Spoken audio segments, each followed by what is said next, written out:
just telling you how it is. This is just the way things are. And so you kind of get a little discouraged, and your faith flickers.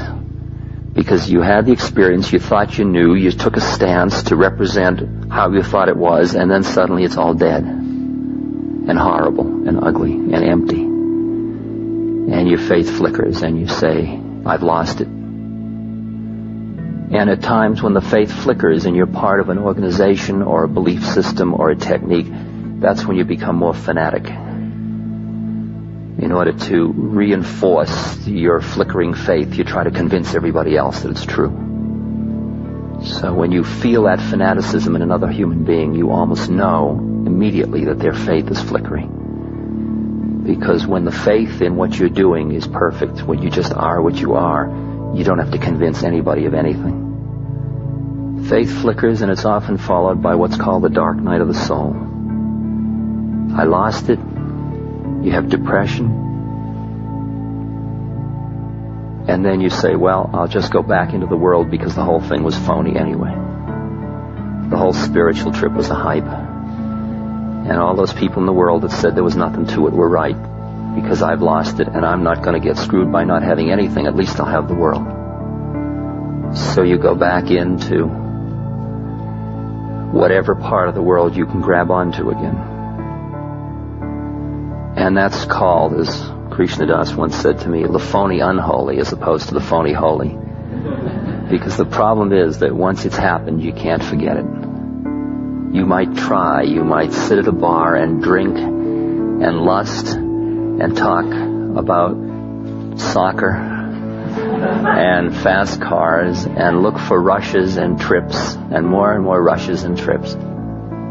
But you won't be able to forget, because once you've awakened, you can't get back to sleep fully. You do pretty well. You do pretty well, but you can't do it totally. You just can't do it totally. And at this time, because you have this heightened awareness and this ability to stand back a little bit from your whole trip, you begin to explore all of the things that you've held in before, and you explore relationships, and you explore sexuality, and you call it tantra,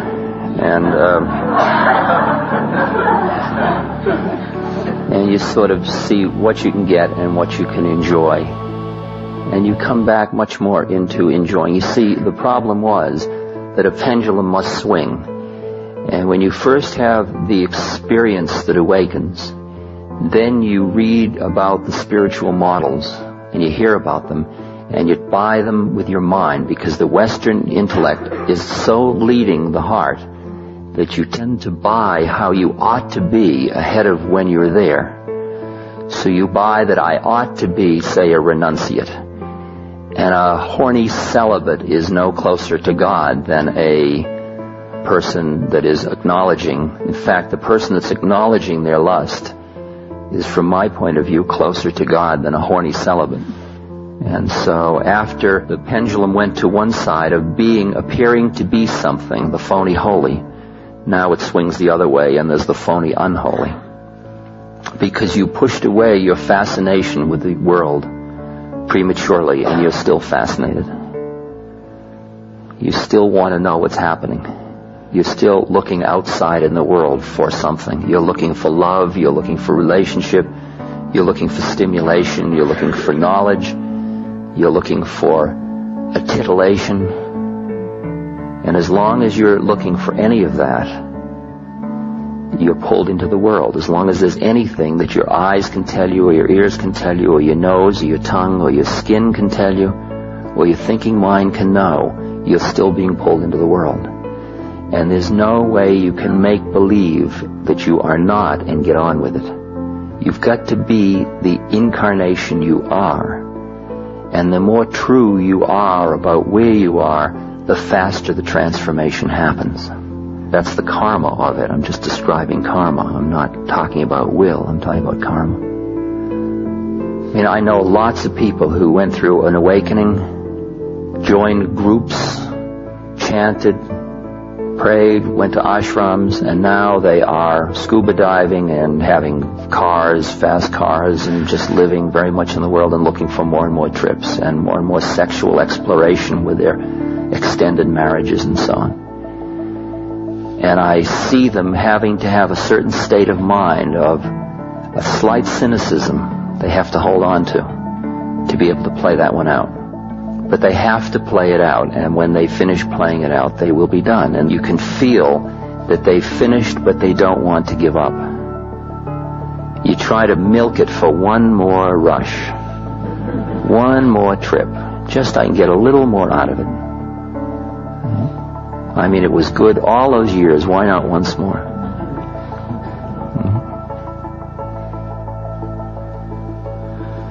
And when the trips start to fall away, if you're like me, you get really feeling angry and depressed and gypped. Because you look around and everybody, you see that ignorance is bliss. You see that everybody's getting fun out of bowling and you don't want to bowl anymore. And you don't have anything else. It's the dark night of the soul when you have lost the world and you're not yet tasting deeply enough of the Spirit. And it's a heavy period. There are a lot of heavy periods in this journey. And comes along with all this a kind of a deeper and a deeper understanding, a wisdom, a deeper wisdom. So you're understanding sort of how it all is and why this is all happening, and that yes, the trips will fall away and it still hurts. Because there are still the veils of attachment, of still wanting not to die into the Spirit. Because the awakening was merely the foreshadowing of the death into living Spirit. It's not the death. It's just the foreshadowing of the death. I'm just describing to you the stages of dying into Spirit. Because only when you are Spirit is there no death and no birth. And then you are. And you become who you truly are. And it's at this point, as you understand more and you see your predicament and you're acting out all your stuff, that your understanding of the way karma works makes it almost impossible for you to continue to act in ways which exploit others or which create karma for other human beings. And it starts to temper your behavior. The commandments start to be real for you, not as things you ought to follow, which is the way you've done it all your life. I ought to be good. As if you need to have these external controls to repress the internal stuff that is not acceptable to you. And finally, all of the precepts or the commandments or whatever they are become sort of obvious to you about that's the way life has to be, because that's the way it works. It's merely a statement of how it works. Because the more karma you create, the deeper you dig your hole of suffering. It's as simple as that. It's as simple as that.